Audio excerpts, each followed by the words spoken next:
The moment I realized my family no longer saw me as a person. I was sitting at their Thanksgiving table. A bowl of mashed potatoes rested in my hands.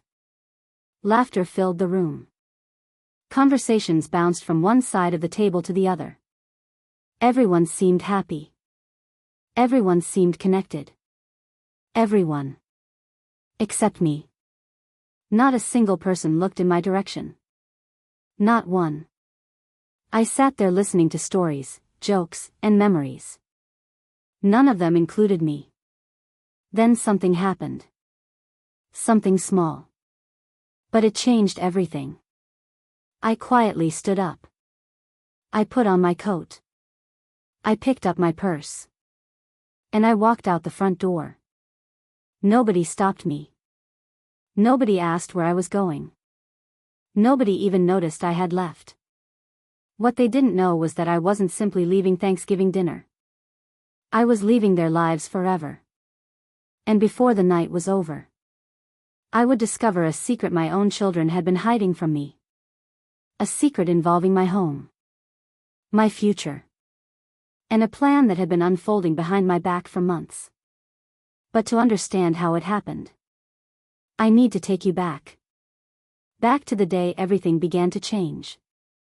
My husband David died after 43 years of marriage. Even now, there are mornings when I wake up expecting to hear his footsteps in the hallway. There are moments when I turn my head, ready to tell him something funny. Only to remember. He isn't there. Not anymore. People talk about losing a spouse as if it's simply losing a person. It isn't.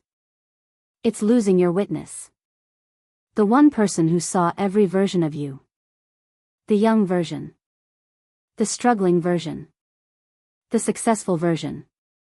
The broken version. The person you became after decades of living. David knew all of them. And when he died, I suddenly felt invisible. At first, my children seemed supportive. Jennifer called every few days. Michael checked in regularly. The grandchildren visited. Everyone said the right things. Everyone promised we'd get through it together. And for a while, I believed them. But grief changes people. Sometimes it brings families closer. Sometimes it reveals who they truly are. The first year after David died felt lonely. The second felt distant. By the third year, I started noticing things. Little things. Phone calls became shorter. Visits became less frequent. Conversations became more practical. Less about me. More about logistics. More about paperwork. More about money. More about property. At first I ignored it. I made excuses. They're busy. They have families. They have responsibilities. Life happens. That's what I told myself. Over and over. Because the alternative was too painful. The alternative was admitting that my children were slowly drifting away. And I wasn't sure how to stop it. Family had always been everything to me. Everything. Every Thanksgiving. Every Christmas. Every birthday. Every graduation. Every soccer game. Every school concert. I was there. David and I built our lives around our children. We worked overtime. Skipped vacations. Sacrificed comforts. Made choices that benefited them instead of us. And we never regretted it. Not once. Because that's what parents do. You give. You support. You protect. You love. Without expecting anything in return. At least that's what I believed. Until that Thanksgiving. The morning started quietly. Too quietly. The kind of silence that only people living alone truly understand. I made coffee. Watched the steam rise from the cup. And stood near the kitchen window. Snowflakes drifted through the gray sky. The house felt empty. I missed David most during holidays. Because holidays had always belonged to us. He would play old jazz records. I would cook. We would argue playfully about recipes. Laugh about old memories.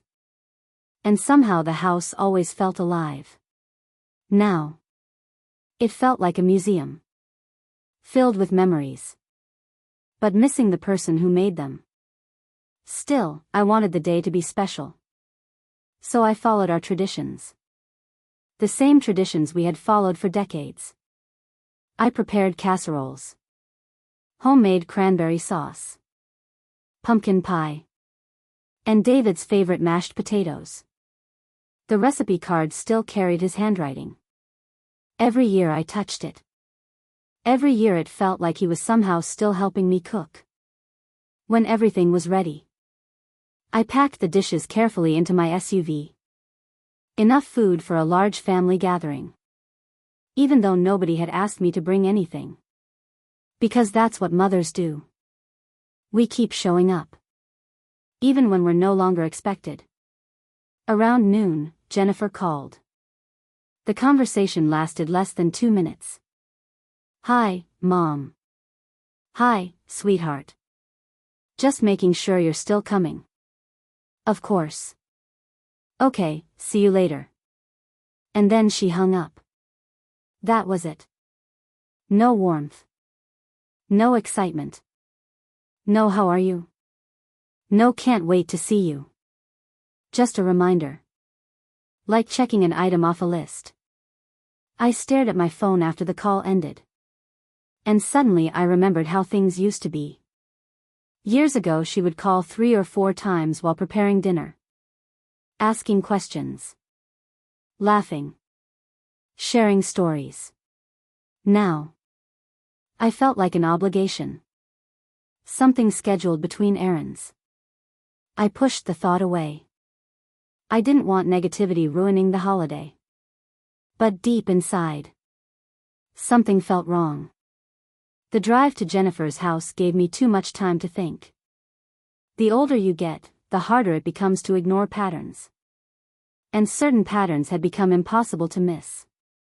Michael rarely visited anymore. And when he did, he always needed something. Advice. Documents. Information about finances. Questions about the house.